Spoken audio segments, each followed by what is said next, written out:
Hey everybody, Marcus Matthews, advanced rapid transformational therapist, coach, and now award-winning therapist, which I'm quite chuffed about. So I just wanted to pop on today. I've literally just come off another live, which is still going in another group. So give me some likes if you are watching this live. I managed to get in here on time. And I'm just going to share this as a watch party. So if you are listening to this, give us some likes, pop some comments on. If you can start as a watch party, that would be perfect. Because what I'm about to talk about is about how you're going to pay. So if you're going shopping, I know Christmas is coming up. I've said the C word. Apologise, everybody. Hi, Joanna. I made it. Yeah, so if you're going shopping, you want to go and get your food shopping from wherever, Tesco's, Sainsbury's, Waitrose, Aldi, wherever. You're going to make an exchange. You're going to say, well, for me to eat, I'm going to make an exchange of money. And that exchange of money is going to provide me with sustenance with food. And that money then will go back to the distributors, to the farmers, whoever's producing that. We see that as an absolute norm, okay? You want to go and buy a car because you need to travel somewhere. You want to be able to travel or even go on holiday. You'd exchange money for that product.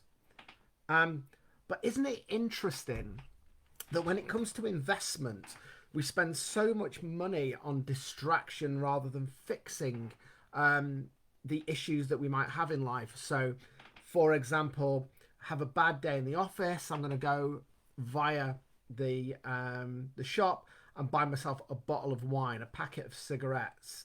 I'm going to get a really big cake. Now, I'm not judging anybody on that. We all do it.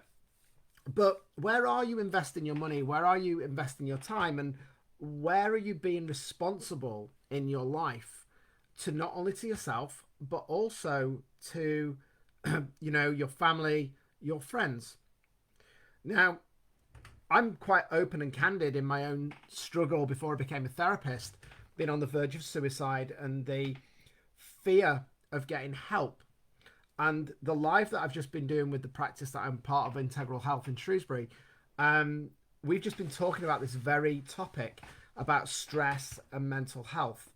So I want to just give you a couple of words around stress. We see stress nowadays as a badge of honor. Okay, we go and pay for that stress in many ways. We go to work thinking we need to show up, and we spend hours and hours serving somebody that might just get rid of us the next day. We've got our priorities a little bit messed up, and this is a cultural thing. I work very much with the subconscious mind and about feelings, but where do those feelings come from? I talked to my last my last live, get my teeth in, about the fact that we're the creation of our past, but with a manifestation of our future. And when you look at what success looks like to us, this is how success is taught. So we're born, and when we're born, when we go up to probably about the age of 8, we believe that everything's available. We can be astronauts, we can be ballet dancers. Nobody says, I want to be a corporate HR manager at the age of 5. But as we go through our lives, we're funneled into this very narrow thing of what success looks like and how we need to show up. Now, we're still living very much on Victorian principles where it's work hard, hustle, and we go to school and we're stressed about passing exams because if we don't pass exams, we won't get a job. And our whole career structure is based around if you haven't got a qualification, you don't even get through the door. So we got stress there. We then maybe go to college and university because we're told if we've got a degree, if we're academically qualified, we've got more chance of getting that great job. And then if we get that great job, then we'll get a good pension so that by the time we're in our 60s and 70s, we might then be able to live. And just think about that model. We're born. We think everything's available to us. We're then told it isn't. And this is the path that we need to go through. And then by the time we've reached our 60s and 70s, we go, what happened with my life? So when we talk about payment, how are you paying with your life? What are you paying for? Are you paying for those cigarettes to stop you getting stressed, or that alcohol to stop you getting stressed, or going doing all of the other millions of things that we pay money for, shopping and all the rest of it, to put a sticking plaster over a feeling. You know, how many people have had that buyer's guilt, you know, where you go, oh, I just need to go and buy something, and you feel okay, and then all of a sudden you've gone and buy another thing.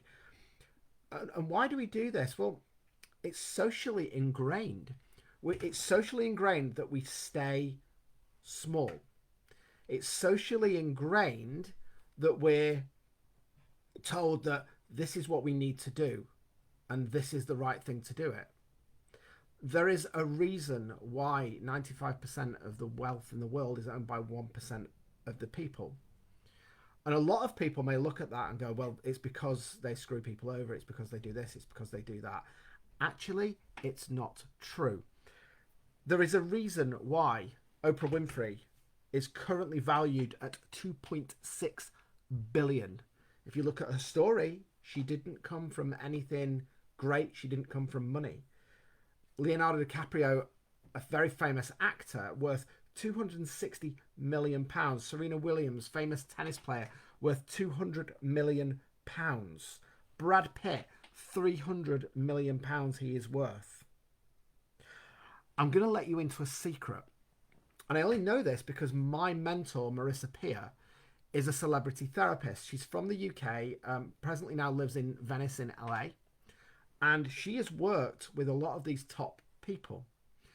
She is a therapist. She's a coach. There are other people that you might be aware of, people like Robin Sharma, who go into these top business environments, these CEOs, and charge them a small fortune to teach them all of these things about going inward, because the answers we're taught are on the outside. And the reason why the answers are on the outside is because people can make money off your vulnerability.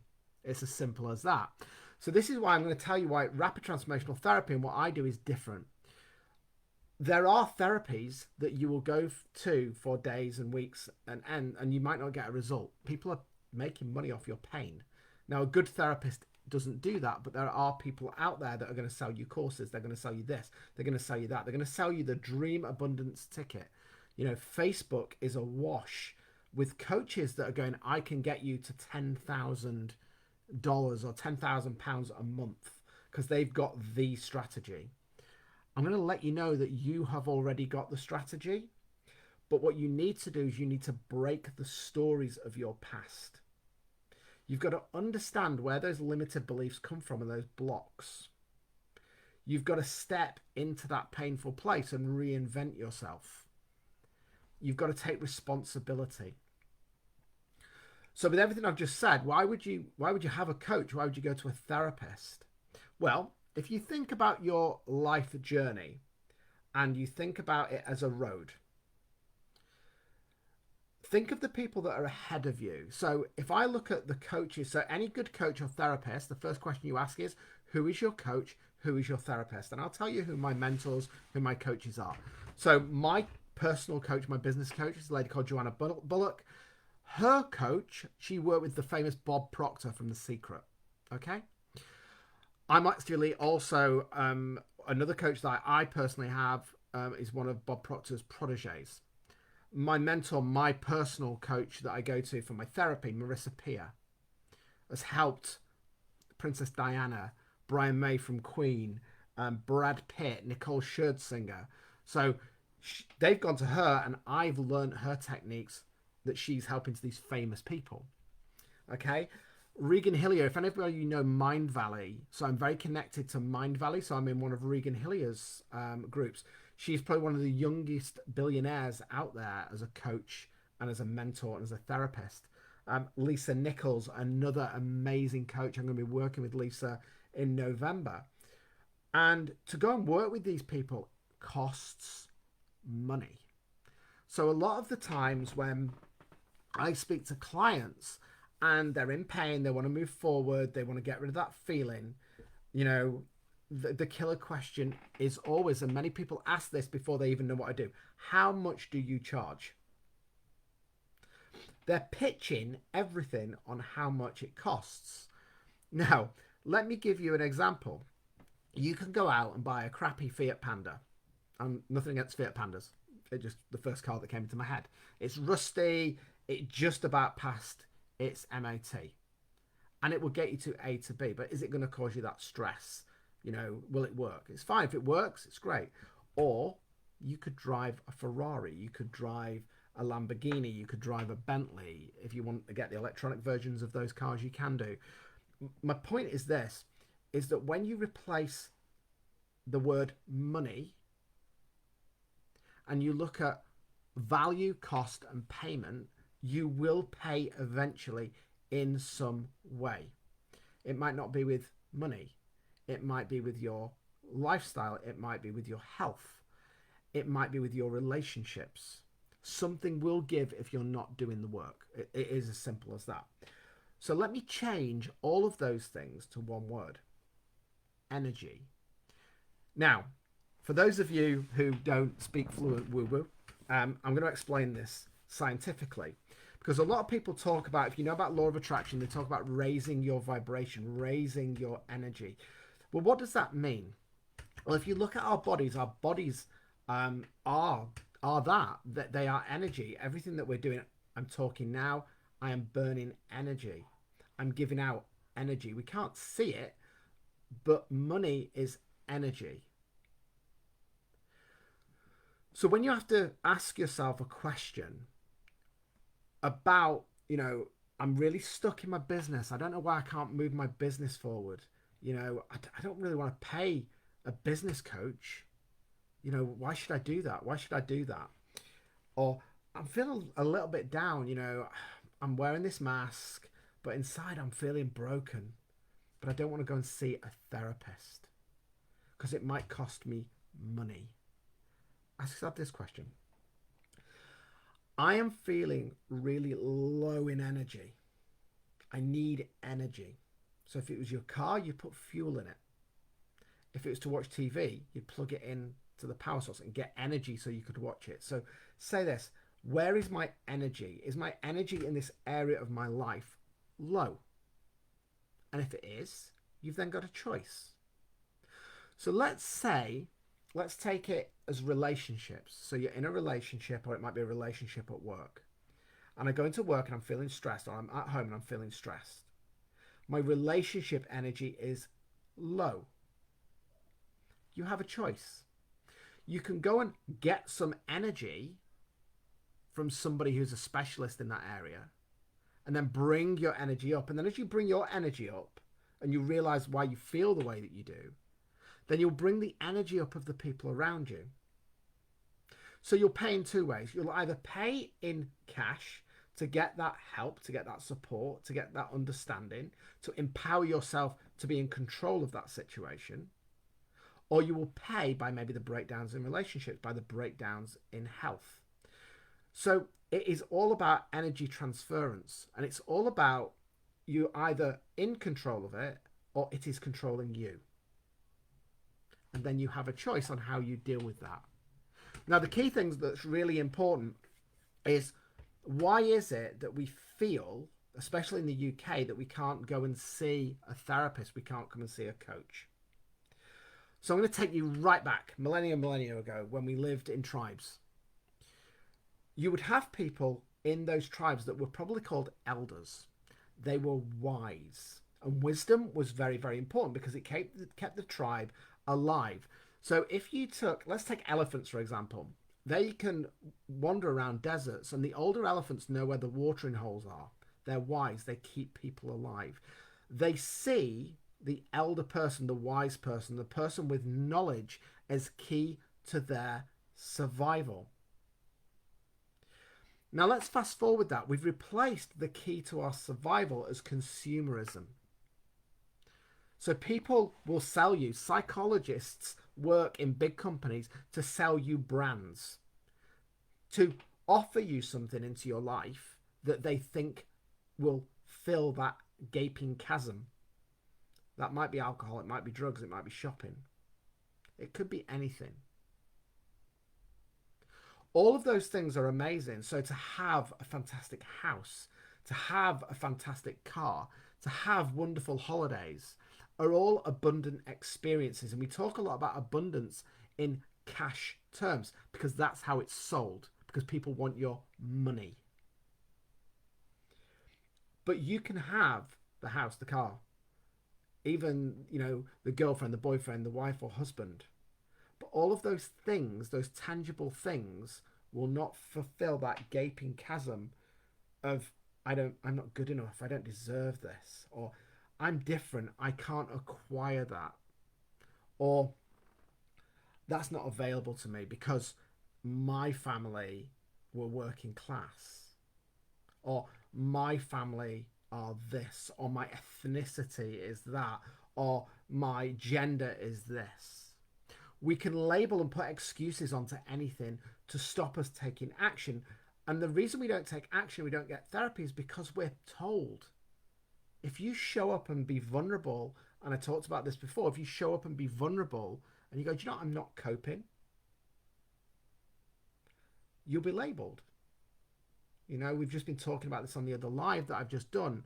The reason subconsciously why anybody watching this, or anybody thinking I don't feel good enough but I can't go and see a therapist, or I can't go and see a coach or a mentor, is because we don't see the value in knowledge, and we don't see the value in knowledge and feeling because that's what we've been told. That's what we're in this matrix, and this matrix has been, created over millennia so that so many people have control. Because when we make that shift, when we find the reasons why we feel the way that we do, it's often very, very difficult for us to then, do something about it. It's easier to procrastinate. It's easier to make an excuse than it is to say, I'm going to be responsible for who I am and I'm going to do something about it. So I've got a lot of success with smokers. So my success rate with helping people stop smoking is 99% in 2 hours. And these are really interesting conversations. So I could have somebody who is spending maybe £300 a month on cigarettes, and we have a conversation. Okay, I want to give up. How much is it? Okay, it's X amount, depending on what package it is. And then, oh, that's expensive. Okay, you're spending £300 to kill yourself, and you're paying that out.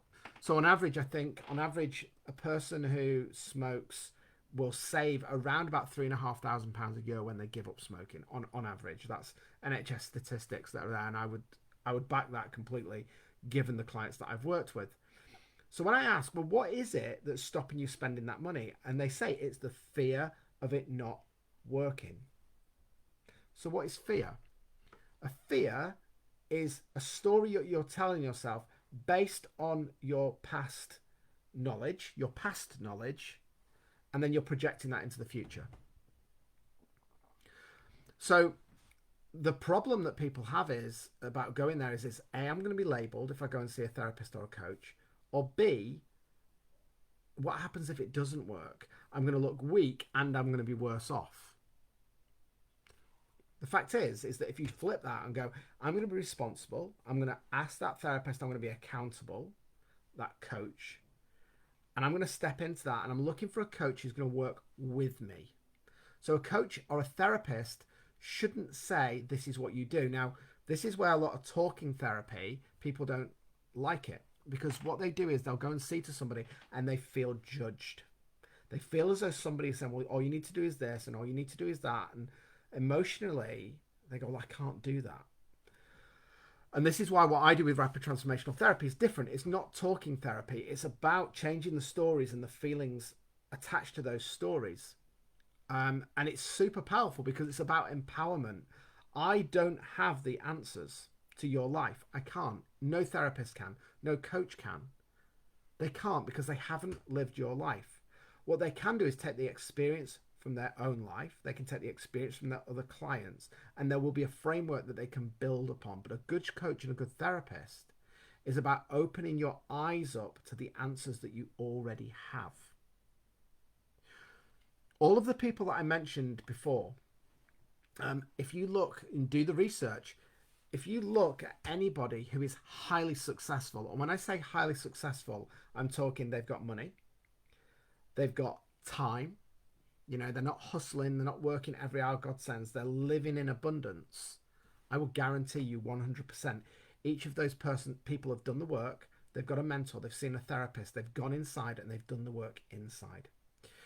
Because the answers to every single problem that you come across in your life, whether that be somebody projecting a feeling onto you or something else, the answer is inside.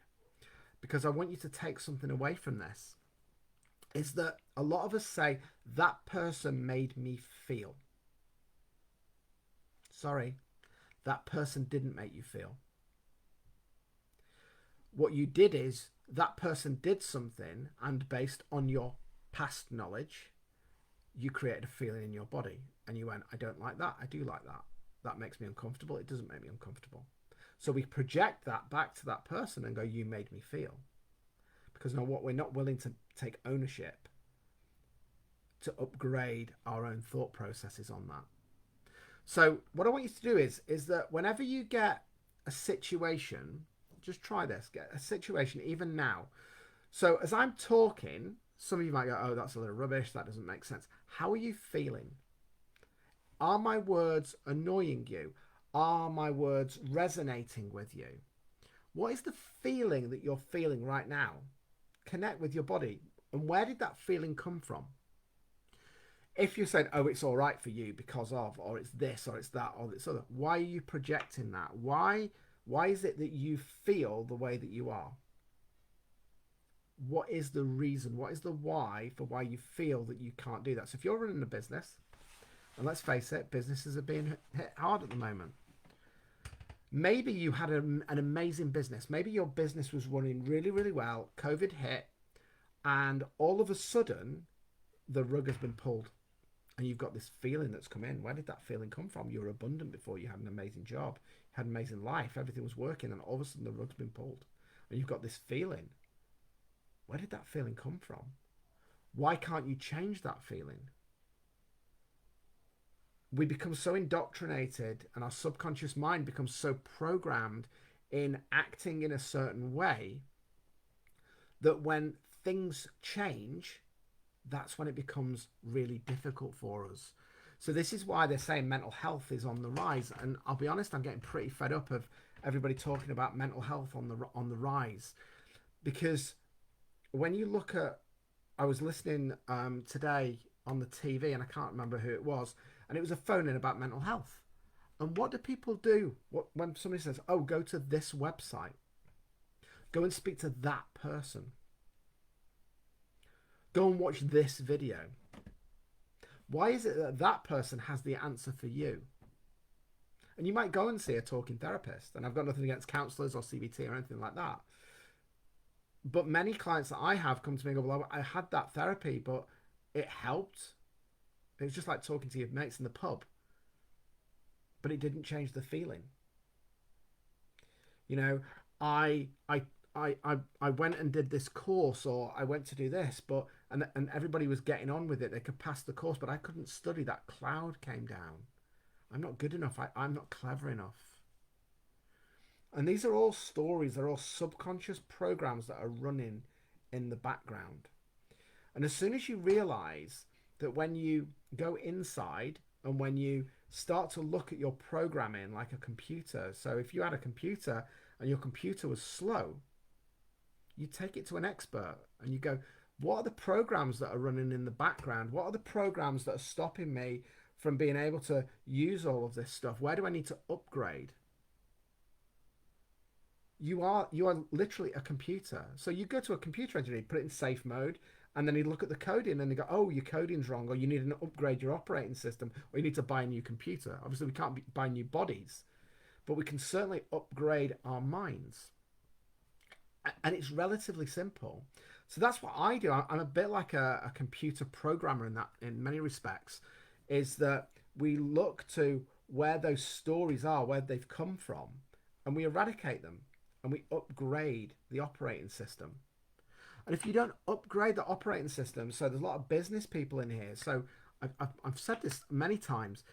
if you're running a business now and all of a sudden you haven't invested in your IT, you can't go online. You're paying. You are paying now because you've not got an online presence. You've not been flexible to be able to cope with that new stress that's come in. Or maybe you are online, but your computer's really, really old and slow, and all of a sudden you're having to do Zoom calls and it's not working, or you don't know how to use your computer. And all of a sudden you're paying. It's no different with your body. It's no different with your mind. Is if you're not doing the work on the inside, it's okay to coast along now, but what's going to happen in the corner, around the corner? What's going to happen next? And how are you going to pay? Great business people are looking to the future and going, where do I invest? How am I spread? Where's my passive income? Anybody who's making any money is making money in their sleep. Okay, they're looking at passive income models. How can I generate money? How can I be abundant? How can I take 6 months off and go and travel knowing that I've got money coming in? That's what a good business mind does. They're not going from client to client to client to client. And it's the same with your mind. If you're not upgrading your mind, if you're not looking to invest in the very thing that runs everything in your life, because every habit of action is driven by a habit of thought. Just think about it. You're thirsty. First thing that comes into your mind, I need to go and make a cup of tea. The mind controls the action. We're more than happy to invest in the physical, even if that's with skincare, with product, with going to the gym. Physically, we're happy to do that, but we don't invest in our mind. But that drives everything. It is the foundation. So have a think about that. Where are you really investing your money? You might have a beautiful house that is your life. But if you've not underpinned the foundations, and all you're going to do is keep rendering the front of it and painting it every 5 minutes, at some point, the whole house is going to crash. And then where are you going to live? How are you going to survive? But when you underpin that house of abundance, you know it's secure. And then you can start to pull the tools into your life that you need. And then once you've got the tools that you need in your life, you then start to raise your vibration. You start to raise your energy. You start to pull people towards you. And as you pull those people towards you, they're going to pay you, because they're going to look at you and go, oh, that's amazing. That person's living this life. And then you spend more time thriving and less time surviving. Because remember, your mind's job is there for one reason. That's to keep you alive. It's about survival. And if you want to make that move over to start thriving and not surviving, you need to do what all of the billionaires and all of the people who are truly abundant, and even the people that don't have money, but they have freedom, peace, and love for themselves. They never look for it on the outside. They do the work on the inside, and then the stuff on the outside will be attracted to them. So I hope you found that useful. So I just want to really just